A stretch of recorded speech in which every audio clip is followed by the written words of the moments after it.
LCA program start ಆಗಿ 1983 ಅಲ್ಲಿ sir. It's as old as I M. ನನ್ಗೆ ಎಷ್ಟು ವಯಸ್ಸು, LCA ಪ್ರೋಗ್ರಾಮ್ಗೂ ಅಷ್ಟೇ ವಯಸ್ಸಿದೆ ಸರ್. ಅದಕ್ಕೂ ಅದು ಇವತ್ತು ಸಕ್ಸಸ್ ಆಗದೇ ಇರೋ ಕಾರಣ ಬಂದು ನಮ್ಮ ಓನ್ ಫೈಟರ್ ಎಂಜಿನ್ ಇಲ್ಲ ಸರ್. ಫೈಟರ್ ಎಂಜಿನ್ ಇದ್ದಿದ್ರೆ ಅದು not only LCA, mark 1A ಇರ್ಬೋದು, ಮಾರ್ಕ್ 2 ಇರ್ಬೋದು, ಅಥವಾ ಟೆಡ್ BF ಇರ್ಬೋದು, ಇಲ್ಲ ಆರ್ಕಾ ಇರ್ಬೋದು. ಇಷ್ಟೆಲ್ಲ ಪ್ಲಾಟ್ಫಾರ್ಮ್ಸ್ ನಾವು ಡೆವಲಪ್ ಮಾಡಬಹುದಿತ್ತು just because of one engine. Why aren't we showing? ನಾವು ಏನಕ್ಕೆ ಅದರಲ್ಲಿ ನಮ್ಮ ದೇಶಭಕ್ತಿ ತೋರಿಸ್ತಿಲ್ಲ? ಬೀಟ್ ನಮ್ಮ ರಿಸರ್ಚ್ ಆರ್ಗನೈಸೇಷನ್ಸ್ ಇರ್ಬೋದು, ಇಲ್ಲ ಡಿಫೆನ್ಸ್ ಮಿನಿಸ್ಟ್ರಿ ಇರ್ಬೋದು, ಇಲ್ಲ ಆರ್ಮ್ಡ್ ಫೋರ್ಸಸ್ ಅಲ್ಲಿ ಯಾವ ಬೋರ್ಡ್ಸ್ ಕ್ಲಿಯರೆನ್ಸಸ್ ಕೊಡ್ತಾರೆ, ಅವರು ಯಾರು why aren't they showing urgency? ಇದಕ್ಕೆ ಅರ್ಜೆನ್ಸಿ ಯಾಕೆ ತೋರಿಸ್ತಿಲ್ಲ ಸರ್? ನಾವು ಈಗ ಮತ್ತೆ ಇದಕ್ಕೋಸ್ಕರ ಈಗ ಟೆಡ್ BF ಪ್ರೋಗ್ರಾಮ್ ಆಗಿದ್ರೆ ನಮಗೆ ರಫೇಲ್ ತಗೊಳ್ಳೋ ಅವಶ್ಯಕತೆ ಇರ್ತಾ ಇರಲಿಲ್ಲ. ಕಾವೇರಿ ಎಂಜಿನ್ ಬಂದಿದ್ರೆ ನಮ್ಗೆ ಈಗ ರಾಫೇಲ್ ಏರ್ಕ್ರಾಫ್ಟ್ ತಗೊಳಕ್ ಅವಶ್ಯಕತೆನೇ ಇರ್ತಾ ಇರಲಿಲ್ಲ. ನಮ್ದು 5th gen ಏರ್ಕ್ರಾಫ್ಟ್ ಮಾಡಬಹುದಿತ್ತು, ನಮ್ಮ LCAಗೂ ಅದೇ ಎಂಜಿನ್ಸ್ ಯೂಸ್ ಮಾಡಬಹುದಿತ್ತು. Kota Harinarayana was the program director for LCA, Kalam was the secretary. ಅವಾಗ ಏನಾಯ್ತು ಅಂದ್ರೆ, ಈ ರೀತಿ ಒಂದು ಏರ್ಕ್ರಾಫ್ಟ್ ನಮ್ಮ ದೇಶದಲ್ಲಿ ಮಾಡಕ್ ಸಾಧ್ಯ ಇದೆಯಾ ಅಂತ ಕ್ವಶನ್ ಬಂತು. ಇವಾಗ ಎರಡಿತ್ತು.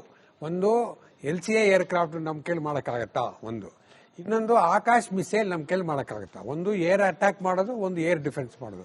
ಎರಡಕ್ಕೂ ತುಂಬಾ ಪ್ರಶ್ನೆಗಳು ಬಂತು. ಆರ್ಮಿ, ಏರ್ಫೋರ್ಸ್ ಹಣ ಎಲ್ಲ ಕೊಟ್ಟರು ಇದು ಮಾಡಕ್ಕೆ ಸಾಧ್ಯತೆ ಇದೆ, ಟೆಕ್ನಾಲಜಿ ಸಾಧ್ಯತೆ ಇದೆಯಾ ಅಂತ ಬಂತು. ಅವಾಗ ಕಲಾಂ ಹೇಳಿದ್ರು, ಫಸ್ಟ್ ನಾವು ಸಿಸ್ಟಮ್ ಮಾಡಬೇಕು ಟೆಕ್ನಾಲಜಿ. ಯಾಕೆಂದ್ರೆ ಸ್ಟ್ರೆಂಗ್ತ್ ರೆಸ್ಪೆಕ್ಟ್ ಸ್ಟ್ರೆಂಗ್ತ್. ಅವಾಗ ಈ ರೀತಿ ಗಿರಿ ಪ್ರಾಬ್ಲಮ್ ಏನು ಇರಲಿಲ್ಲ ಅಮೆರಿಕದ ಜೊತೆ. ಅದು ತುಂಬಾ ಹೊಂದಾಣಿಕೆ ಇತ್ತು.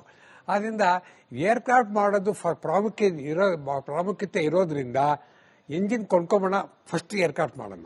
ಅದಕ್ಕೆ ಏರ್ಕ್ರಾಫ್ಟ್ಗೆ ಸಾಫ್ಟ್ವೇರ್ ಬೇಕು, ಅದಕ್ಕೆ ಫ್ಲೈಟ್ ಡೈನಾಮಿಕ್ ಬೇಕು, ವಿಂಡ್ ಟನಲ್ ಬೇಕು, ಮೆಟೀರಿಯಲ್ ಬೇಕು, ಆಮೇಲೆ ಸಿಸ್ಟಮ್ ಇಂಟಿಗ್ರೇಷನ್ ಬೇಕು, ತುಂಬಾ ಬೇಕಲ್ಲ. ಅದಕ್ಕೆ ಕಾನ್ಸಂಟ್ರೇಟ್ ಮಾಡಿ ಎಂಜಿನ್ ಕೊಡ್ತಾ ಇದಾರಲ್ಲ, ಆಮೇಲೆ ಯಾವ ನಿಧಾನ ಮಾಡೋಣ ಅಂದ್ಬಿಟ್ಟು ಅವ್ರ ಎಂಜಿನ್ಗೆ ಸೆಕೆಂಡ್ ಪ್ರಯಾರಿಟಿ ಕೊಟ್ಟು ಏರ್ಕ್ರಾಫ್ಟ್ಗೆ ಫಸ್ಟ್ ಪ್ರಯಾರಿಟಿ ಕೊಟ್ಟರು. ಅದು whether at that time it was a good decision. No we feel is that a good decision. ಅವಾಗ ಏನ್ ಡಿಸಿಷನ್ ತಗೊಂಡ್ರು ಅವಾಗ 1990ರೊಳಗೆ, ಇವಾಗ ನಮ್ಗೆ ಅನ್ಸತ್ತೆ ಈ should not take A decision ಅಂದ್ಬಿಟ್ಟು ಎರರ್ ಆಫ್ ಜಡ್ಜ್ಮೆಂಟ್ ಅಂತ ಹೇಳ್ಕೊಳ್ಳಿ. ಆ ಕಾಲದಲ್ಲಿಗೆ ಅವಾಗಿನ ಕಾಲದಲ್ಲಿ ಕೇಳಿದ್ರೆ ಏನಾರ ನಾವು ಮಾಡೋದು ಕರೆಕ್ಟ್ ಡಿಸಿಷನ್. ಅವಾಗ ಇಲ್ಲ ಏರ್ಕ್ರಾಫ್ಟ್ ನಿಂತೋಗ್ಬಿಡುದು, ಏರ್ಕ್ರಾಫ್ಟ್ ಹಾರಕ್ಕೆ ಹೋಗ್ತಿರ್ಲಿಲ್ಲ. ನೀವು ಎಂಜಿನ್ ಮಾಡಿ ಆಮೇಲೆ ಏರ್ಕ್ರಾಫ್ಟ್ ಹಾರ್ತಿ ಅಂದ್ರೆ ಅದು ಹಾರೋದೇ ಇಲ್ಲ. ಎಂಜಿನ್ ಇಲ್ಲ ಏರ್ಕ್ರಾಫ್ಟ್ ಹೆಂಗಾರುತ್ತೆ? So you need an engine to fly the aircraft. You have to fly. ಅವಾಗ ನೀವು ಪ್ರೂವ್ ಮಾಡ್ಬೋದು. ಆದ್ರಿಂದ ಅವಾಗ ಒಂದು ರೀತಿಯಲ್ಲಿ ತಗೊಂಡಿದ್ದು ಕರೆಕ್ಟ್ ಡಿಸಿಷನ್. ಒಂದು ರೀತಿಯಲ್ಲಿ ನೀವು ಹೇಳಿದಾಗೆ ಸ್ವಲ್ಪ ಅವಾಗೇನ ಸ್ವಲ್ಪ somebody should told different decision. ಒಂದು ಟೀಮು ಎಂಜಿನ್ ಮಾಡಿ, ಒಂದು ಟೀಮ್ ಬೇರೆ ಮಾಡಿ ಅಂದ್ಬಿಟ್ಟು ಮಾಡ್ಬೋದಾಗಿತ್ತು ಅಂತ ಇವಾಗ ಹೇಳ್ಬೋದು. ಇದೆ ಹೈಂಡ್ ಹೇಳ್ತಾರಲ್ಲ, ಆಮೇಲೆ ಏನ್ ಬೇಕಾದ್ರೆ ಹೇಳ್ಬೋದು. ಆವಾಗಿನ ಕಾಲದಲ್ಲಿ ಅವಾಗ ಆಗಿದೆ. ಬಟ್ ಇವಾಗ ಒಂದು ರೀತಿಯಲ್ಲಿ ಇವಾಗ ನೋಡಿ, ಏನೇ ಮಿಸೈಲ್ ತಗೊಳ್ಳಿ, ಸ್ಪೇಸ್ ಕ್ರಾಫ್ಟ್ ತಗೊಳ್ಳಿ, ಎಲ್ಲದಕ್ಕೂ ನಾವು ಫುಲ್ ಮೇಡ್ ಇನ್ ಇಂಡಿಯಾ ಆಗಿದ್ದೀವಿ. ಎಂಜಿನ್ ಇವಾಗ ನೆಕ್ಸ್ಟ್ 6th ಜನರೇಷನ್ಗೆ ಎಂಜಿನ್ ಕೊಲಾಬ್ರೇಷನ್ ಮಾಡ್ತಾ ಇದ್ದಾರೆ. ಇಂಡಿಯಾ ಪ್ಲಸ್ ಫ್ರಾನ್ಸ್ ಕೊಲಾಬರೇಟಿವ್ ಮಾಡ್ತಾ ಇದ್ವಿ. ಅದು ಸೈನ್ ಆದ್ಬಿಟ್ರೆ ಚಲೋ ಆಗುತ್ತೆ, ಪ್ರಾಬ್ಲಮ್ ಏನಾಗಲ್ಲ. ಸಿಕ್ಕಾಬಡೆ ಕಾಂಪ್ಲಿಕೇಟೆಡ್ ಕ್ವಶನ್ ಆಗ್ಬಿಡಿ. Because it takes me back, to some 30 years behind. Now, I was in the LCA committee with Chief Fali Major. I was in the Kaveri committee with GTRA director. There are so many people who have taken wrong decisions along the way. So many people. But ಯಾತಕ್ಕೆ ತಗೊಂಡ್ರು, ಆ ಟೈಮಲ್ಲಿ ಅವತ್ತು ತಗೊಂಡ್ರು ಅಂತ problem ಅನ್ಸತ್ ನನಗೆ. ಇದನ್ನ ನಾವು ನಮ್ಮ ಫಸ್ಟ್ ಪ್ರಾಬ್ಲಮ್ ಇಸ್ ದಿಸ್: ನಮ್ಮ ಡಿಫೆನ್ಸ್ ಸ್ಪೆಂಡಿಂಗ್ ಕ್ಯಾಪಿಟಲ್ ಔಟ್ಲೇ 1.75% ಮೇಲೆ ಹೋಗೇ ಇಲ್ಲ ಇಲ್ಲಿ ತನಕ, ಲಾಸ್ಟ್ 10 years. ನೀವು GTRA ಒಂದು ಇಂಜಿನ್ ಮಾಡಬೇಕಾದ್ರೆ ಅವ್ರಿಗೆ ದುಡ್ಡು ಕೊಟ್ಟ ತಾನೇ ಮಾಡೋದು. Okay, so first funding was required to GTRA. ಈ ಫಂಡಿಂಗ್ ಕಮಿಟಿಲಿ ಇದ್ದೆ ನಾನು. ಅದು ಪ್ರತಿ ಸಾರಿ ಏರ್ಫೋರ್ಸ್ ಒಂದೇ ಒಂದು ಪ್ರಶ್ನೆ ಕೇಳೋದು: ಯಾವಾಗ ಮಾಡ್ತೀರಾ?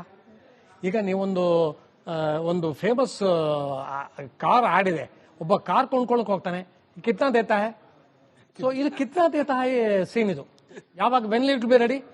ಪಾಪ ಏನ್ ಹೇಳ್ತಾರೆ ಅವರು, ಆಗತ್ತೆ, it will take time, design development, ಅದನ್ನ ಇದು ಆಫ್ಟರ್ ಬರ್ನಿಂಗ್ ಸ್ಟೇಜ್, ಸೊ ಅಷ್ಟೆಲ್ಲ ರೆಡಿ ಆಗೋತ್ತಿಗೆ suddenly air force changes the ASRs. ಓ ಬರೇ ಇದು 9 ಕಿಲೋಟನ್ಸ್, ಇಲ್ಲ ನಮ್ಗೆ 10 ಕಿಲೋಟನ್ಸ್. ಸೊ ಅವರು GTRA ನವರು ಸ್ಯಾಫ್ರನ್ ಜೊತೆ ಟೈ ಅಪ್ ಮಾಡಿದ್ರು, ರೋಲ್ಸ್ ರಾಯ್ ಜೊತೆ ಮಾಡಿದ್ರು, ಜನರಲ್ ಎಲೆಕ್ಟ್ರಿಕ್. ಕಡೆಯಲ್ಲಿ ಏನಾಯ್ತು, ಒಂದು ದೊಡ್ಡ ಮೀಟಿಂಗ್ ಆಯ್ತು. ಇದರೊಳಗೆ ಅಶೋಕ ಇರಲಿ ಎರಡ್ ಕ್ವಾರ್ಟರ್ಸ್ ಅಲ್ಲಿ ಅಂಡರ್ ಇದು ಫಲೀಮೋ chief air chief marshal Fali Homi Major, I was also a member of that. So ನಾವು ಕೇಳಿದ್ವಿ ಯಾವಾಗ ಬರುತ್ತೆ Kaveri, when will it come? So a specific ಉತ್ತರ ಬರಲಿಲ್ಲ DRDO ಇಂದ. ಡೈರೆಕ್ಟರ್ ಆಫ್ ಇದನ್ನ GTRA ಏನು ಹೇಳಕ್ಕಾಗಲಿಲ್ಲ. ಆಗ it was decided that we should buy the engine. ಇಷ್ಟೆಲ್ಲ ಹೇಳಲ್ಲ, it's a very very complicated story. But that doesn't mean that we have no competence. ನಮ್ಮ ಕಾಂಪಿಟೆನ್ಸ್ ಇಲ್ಲ ಅಂತಲ್ಲ ಅರ್ಥ. GTRA ನಲ್ಲಿ ಯು ಹ್ಯಾವ್ ದ ಬೆಸ್ಟ್ ಇದು scientist and engineers available. But ಎಲ್ಲೋ ಒಂದ್ ಕಡೆ ನಾವು ಸರಿಯಾಗಿ ಅದನ್ನ ಫಂಡಿಂಗ್ ಮಾಡಲಿಲ್ಲ, ಇದನ್ನ ಪ್ರಾಜೆಕ್ಟ್ ತಗೊಂಡು ಹೋಗ್ಲಿಲ್ಲ. There are so many issues. ಅದನ್ನೆಲ್ಲ ತುಂಬಾ ಅಷ್ಟು ಕೂಲಂಕಷವಾಗಿ ಅನಲೈಸ್ ಮಾಡೋದು ತಪ್ಪು ಅನ್ಸುತ್ತೆ ನನಗೆ at this point in time. But the fact of the matter is ನಾವು ಸರಿ ಹೋಗ್ತಾ ಇದೆ, ಮುಂದೆ ಹೋಗ್ತಾ ಇದೆ. ಈಗ ನಾವು ವೆದರ್ ಇಸ್ LCA ಇದು Mark 1 or LCA Mark 2 or AMCA, it all ನಾವು ಏನೇನು ತಪ್ಪುಗಳು ಆಗಿದೆ ಎಲ್ಲ ತಿದ್ಕೋತಾ ಇದ್ದಾರೆ. I think in the days to come will see some very good aircraft flying in our skies. Modi ಬಂದ್ಮೇಲೆ ನಮ್ಮ ಭಾರತ ಸದೃಢ ಭಾರತ ಅಂತ ಆಗಿದೆ ಒಂದು. ಎರಡನೇದು ಬಂದು ಕೆಲವೊಂದು ಪಕ್ಷಗಳು ಹೇಳ್ತಾ ಇದ್ದಾರೆ ಏನಂದ್ರೆ ಮಧ್ಯದಲ್ಲಿ ವಾರ್ ಬಂದಾಗ ಟ್ರಂಪ್ ಬಂದು ನಿಲ್ಸಿದ್ರು, ಮೋದಿಜಿ ಓಡೋದ್ರು ಅಂತ ಎಲ್ಲ ಹೇಳ್ತಾ ಇದ್ದಾರೆ. ಇದಕ್ಕೆ ನಿಮ್ಮ ಇದು ಏನು? ಮತ್ತೆ ಈಗ ನಮ್ಮ ಇದರಲ್ಲಿ ಸರ್ ಹೇಳಿದ್ರು, I think Pakistan has A nuclear bomb, ಅದಕ್ಕೆ ನಾವು ಸ್ವಲ್ಪ ಇದು ಮಾಡಬೇಕು ಅಂತ. ಪಾಕಿಸ್ತಾನ ಅಥವಾ ನೇಪಾಳ್ ಈ ತರ ಅಕ್ಕಪಕ್ಕದ ರಾಷ್ಟ್ರ ಮಾತ್ರನಾ, ಅಥವಾ ನಮ್ಮ ಒಳಗೆ ಇರೋ ಇವಾಗ ಹೇಳಿದ್ವಲ್ಲ ರಾಜಕೀಯ ಸ್ಥಿತಿ ಏನಂದ್ರೆ ನುಸುಳುಕೋರರು, ಬಾಂಗ್ಲಾ ನುಸುಳುಕೋರರು ಇದ್ದಾರೆ, ಇವರಿಂದ ನಾವು ಹೇಗೆ ಅಂದ್ರೆ ರಕ್ಷಿಸ್ಕೊಬಹುದು ನಮ್ಮ ಭಾರತನ? ಅಲ್ಲ, ಇನ್ ಸಿಂಪಲ್ ಪಾರ್ಸಾರಥಿ ಸರ್ಗೆ ಹಿಂಗ್ ಕೇಳ್ತೀನಿ ಅಂದ್ರೆ, ದೇಶದ ನಾಯಕತ್ವ ಪಾರ್ಟಿಗಳನ್ನ ಪಕ್ಕಕ್ಕಿಟ್ಟು ದೇಶದ ಪೊಲಿಟಿಕಲ್ ನಾಯಕತ್ವ ಎಷ್ಟು ಮುಖ್ಯ ಆಗುತ್ತೆ ದೇಶ ಸದೃಢವಾಗಿರಕ್ಕೆ? ಸಿಂಪಲ್ ಆಗಿ ಹೇಳ್ತೀನಿ, stability and continuation of policy is very important. Okay, ಆದರೆ ನಾನು I don't belong to any party. Let me tell you, 1971 war ಆಗಿದ್ದಾಗ ಗೆದ್ದಾಗ ಈ ಪಾರ್ಟಿ ಇರಲಿಲ್ಲ. 1991 liberalisation ಶುರುವಾದಾಗ Narasimha Rao was the person. Okay, ನಮ್ಮ ಸಿವಿಲ್ ನ್ಯೂಕ್ಲಿಯರ್ ಅಗ್ರಿಮೆಂಟ್ ಅಮೆರಿಕ ಜೊತೆ ಆಗಿ ನಾವು ನಿಜವಾಗ್ಲೂ ಎಲ್ಲ ಏರಿಯಾನಲ್ಲೂ ಡಿಫೆನ್ಸ್ ಇನ್ಕ್ಲೂಡಿಂಗ್ ಡೆವಲಪ್ ಆಗುವಾಗ ಮನಮೋಹನ್ ಸಿಂಗ್ ಮಾಡಿದ್ದು. So what I am trying to say, we want stable government. ಯಾವ ಪಾರ್ಟಿ ಏನು ಅದು ಬೇರೆ ವಿಷಯ, ಯಾಕಂದ್ರೆ ಕಂಟಿನ್ಯೂಸ್ ಆಗಿ ದಶಕಗಳಿಂದ ದೇಶ ಮುಂದುವರಿತಾ ಇದೆ. ಬಟ್ ಒಂದು ಏನಾಗಿದೆ ಅಂದ್ರೆ, ಈಗ ಕಂಟಿನ್ಯೂಸ್ ಆಗಿ ನಮ್ಮ ಪ್ರೈಮ್ ಮಿನಿಸ್ಟರ್ ಮೋದಿಯವರು ಈಗ ಸುಮಾರು ಒಂದು 10-11 ವರ್ಷದಿಂದ ಇರೋದ್ರಿಂದ ಎಲ್ರಿಗೂ ಏನು ಗೊತ್ತಾಗುತ್ತೆ, ಒಂದು ಸ್ಟೇಬಲ್ ಗವರ್ಮೆಂಟ್ ಇದೆ ಅನ್ನೋದು ಗೊತ್ತಾಗುತ್ತೆ, ಎರಡನೇದು ಪಾಲಿಸಿಗಳೆಲ್ಲ ಕಂಟಿನ್ಯೂಸ್ ಆಗ್ತಾ ಇದೆ, ಮೂರನೇದು ಇವರು ಎಲ್ಲ ರಾಷ್ಟ್ರಗಳಿಗೂ ಹೋಗಿ ಎಲ್ಲರನ್ನೂ ಮೀಟ್ ಮಾಡಿ ಒಂಥರ ಸ್ಟೇಚರು ಇಟ್ಕೊಂಡು ಮುಂದುವರಿಸ್ತಾ ಇದ್ದಾರೆ. So what I would say, Bharat ಅಥವಾ ಇಂಡಿಯಾ ಇಸ್ ಡೂಯಿಂಗ್ ವೆಲ್. ಆದರೆ ನಮ್ದೊಂದು ಪಾಲಿಸಿ ಇದೆ, NFU, no first use.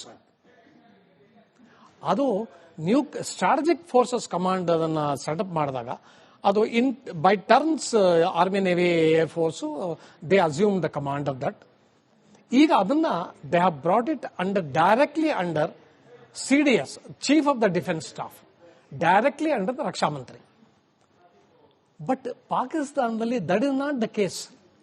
Asif Munir has got his thumb over ಇದು ನ್ಯೂಕ್ಲಿಯರ್ ಬಟನ್. ನಮ್ಮ ದೇಶದಲ್ಲಿ ಈ ನ್ಯೂಕ್ಲಿಯರ್ ವಾರೆಂಟ್ನ ನಾವು ಎಲ್ಲಿಟ್ಟಿದೀವೋ ಅಲ್ಲಿಂದ ಈಚಿನ ತರಕೂ ಆಗಲ್ಲ unless there is a sanction. That sanction does not end with military brass, it ends with the supreme commander of arm forces. So ನಮ್ಮ ಹತ್ರನೂ ಇದೆ, ನಮ್ಮ ಹತ್ರ in fact we have got very excellent capability. And ನಮ್ದು policy ಆ ಥರ, ನಾವು ಯಾರ ಮೇಲೂ ಕಾಲ್ ಕೆರ್ಕೊಂಡು ಜಗಳಕ್ಕೆ ಹೋಗಿಲ್ಲ. ನ್ಯೂಕ್ಲಿಯರ್ ಇದು ಆರ್ಸೆನಲ್ ತುಂಬಾ ದೂರದ ಮಾತದು.